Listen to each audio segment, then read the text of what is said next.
Have you ever attended a Renaissance fair? Everyone was dressed in their best early century garb. To experience life in a fantasy world, it also attracted the interest of two sisters. The elder sister Harriet had always wished to become a knight in shining armor, so they sneaked backstage. Harriet put on a suit of armor designed especially for children. Little did she know danger was approaching her. A swarm of bees suddenly surrounded her. They crawled into the armor and started stinging her. Harriet panicked and ran outside, but the bees kept chasing her relentlessly. Seeing Harriet collapse on the ground, struggling in pain, her younger sister Dottie was terrified. Firefighters quickly arrived at the scene. Learning that bees were ahead, the captain immediately ordered everyone to wear bee hoods to avoid getting stung. At this moment, Harriet lay motionless on the ground. Dottie ran to the firefighters, begging them to save her sister. Chim started worrying about her, knowing that so many bee stings could trigger a severe allergic reaction. Bobby quickly brought foam to drive away the bees around Harriet. Once the bees were gone, the paramedics hurried to check on her. Harriet's body was severely swollen. The venom in the stings could cause her blood pressure to drop dangerously low. She needed an epinephrine injection immediately, but the armor made it impossible to administer the shot. Worse, the swelling made the armor extremely hard to remove. They had to use lubricant to successfully take off the helmet. For the other parts of the armor, they resorted to a saw to cut them open. Meanwhile, to keep Harriet breathing, Hen quickly inserted a trachea tube and supplied her with oxygen. Just then, another large swarm of bees surrounded her. The team guessed that the queen bee must be trapped inside the armor. As the armor was cut open, they indeed found the queen bee underneath. Hen used forceps to pick it up and released it into the air. The bees followed it and left. The team then administered epinephrine to Harriet. Soon her breathing improved and the swelling subsided. They carefully removed all the stingers from her body. Seeing Harriet slowly regain consciousness, her sister finally felt relieved. Everyone around started cheering for them. They formed a long line to bid farewell to the bravest little knight. This survivalist live streamer was named Ron. He was recording some footage to upload later to his viewers. He spotted an alligator lizard and tried to catch it to make a snack out of it. However, the lizard was incredibly agile. It dodged Ron's every attempt at a fatal strike. Suddenly, it climbed onto Ron's leg. Ron couldn't stop himself in time and slashed his own leg. Amid painful cries, he called 911. Soon, paramedics arrived at the scene. Due to rough terrain, they had to proceed on foot. Finally, they found Ron writhing in pain behind some rocks. The paramedics rushed forward to assess Ron's condition, but when they cut open Ron's pants, they saw a horrifying sight. Why was the wound moving? Was something inside? Yes, Ron said. That cunning lizard had crawled into his thigh through the wound. To prevent the lizard from burrowing further, Tommy tied a tourniquet around Ron's thigh. But how could they get the creature out? It was now mating season for lizards, making it especially agitated. In this situation, the only way to lure it out was to give it an active target to attack. So Tommy put on gloves, inserted her finger into the wound, and deliberately provoked the lizard. Sure enough, the lizard struck back, biting down hard on the glove. Tommy quickly pulled out his finger, dragging the lizard out with it. Then she placed it in a bag, intending to hand it over to animal control. After that, they transported Ron to the hospital. On the way to a mission, Lieutenant Harriman noticed a blue car closely following the fire truck. It was obvious he was trying to cut through traffic by riding their wake.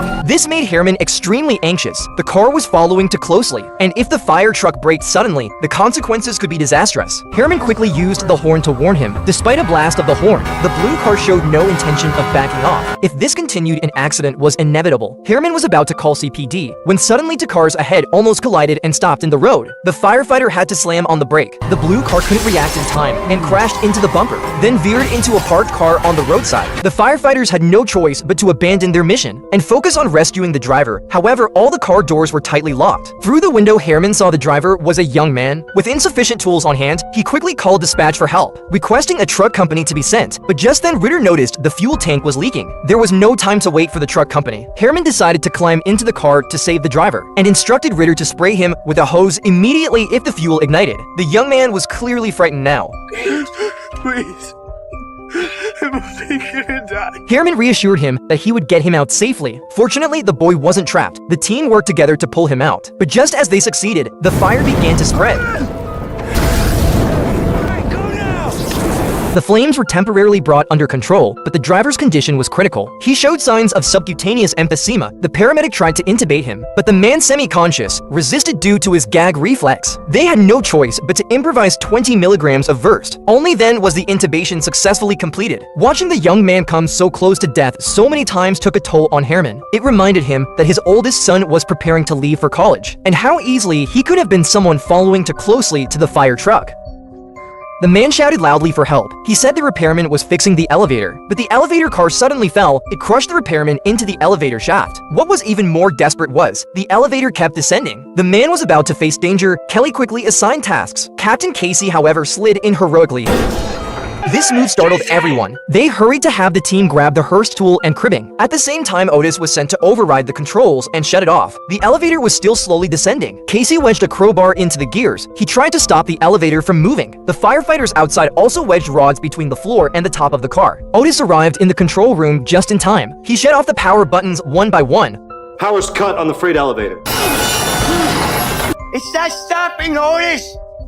Both rods snapped. Casey pushed against the crowbar with all his strength. The gears sparked fiercely, but the downward momentum didn't slow at all. Kelly brought over a trash bin. It slightly delayed the descent of the car, but the space left for Casey was getting smaller and smaller. At first, he could brace it with his back. Soon he could only lie on the ground. He pushed upwards with all his strength using his feet. At this moment, Cruz brought the jaws of life. If this tool couldn't hold the car, both of them would be crushed into pulp in seconds. Luckily, the jaws of life worked. The elevator finally stopped. They could finally breathe a sigh of relief. Next, they placed the cribbing to secure the gap. Then they pried open the floor panel to pull them out. You okay down there, Casey?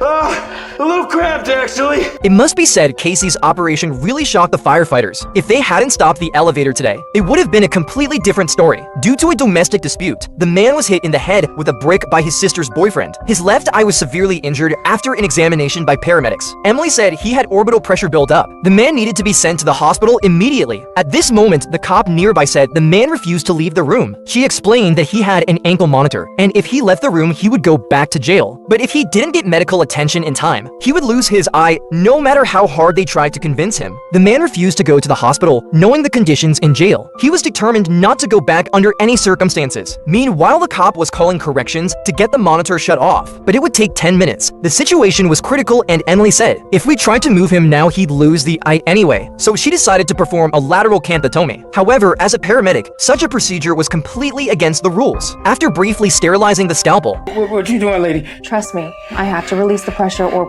we're gonna be picking up your eyeball off the floor. the cops seemed intrigued by the unusual operation. With one swift cut from Emily, the pressure in the man's left eye was instantly relieved. The eye was saved. At that moment, news finally came through the call. The man's ankle monitor was temporarily disabled. He could now go to the hospital. They didn't hesitate any longer, quickly helped the man up and transported him to the hospital. Fortunately, thanks to Emily's timely treatment, the man's condition turned out to be fine. The firefighters were called. A man was stuck in the gap between the buildings. Unfortunately, the man was only discovered by passersby several hours later. It turned out the man was a security guard in the building. Last night, he noticed a couple of young people doing graffiti. When they turned to flee, they made a flying leap and jumped into the window of the adjacent building. Although there was a deep gap between the buildings, the man, unwilling to be outdone, also attempted a leap. Unexpectedly, he failed to make it and ended up hanging directly on the window. Despite his efforts, his arms gave way and he dropped down. Fortunately, his belly was large enough to get stuck in the gap, preventing a fatal fall. One firefighter instructed him to try extending his arms, intending to use a rope to pull him up. However, as soon as he raised the hands, he slipped down a bit. The captain had to come up with an alternative plan. Based on the man's position, they knocked on the door of the apartment below. Before the owner could react, the captain began drilling a hole with an electric drill, almost drilling a hole into the man. Then the firefighters started smashing with a hammer and soon created a large hole. After confirming that this position was just right, the captain instructed the man to tighten his belly, assuring him that they would pull him in. The two firefighters exerted their strength together and successfully dragged the man inside. Apart from some abrasions on his belly, he was unharmed. Who knew having a gut was gonna save my life?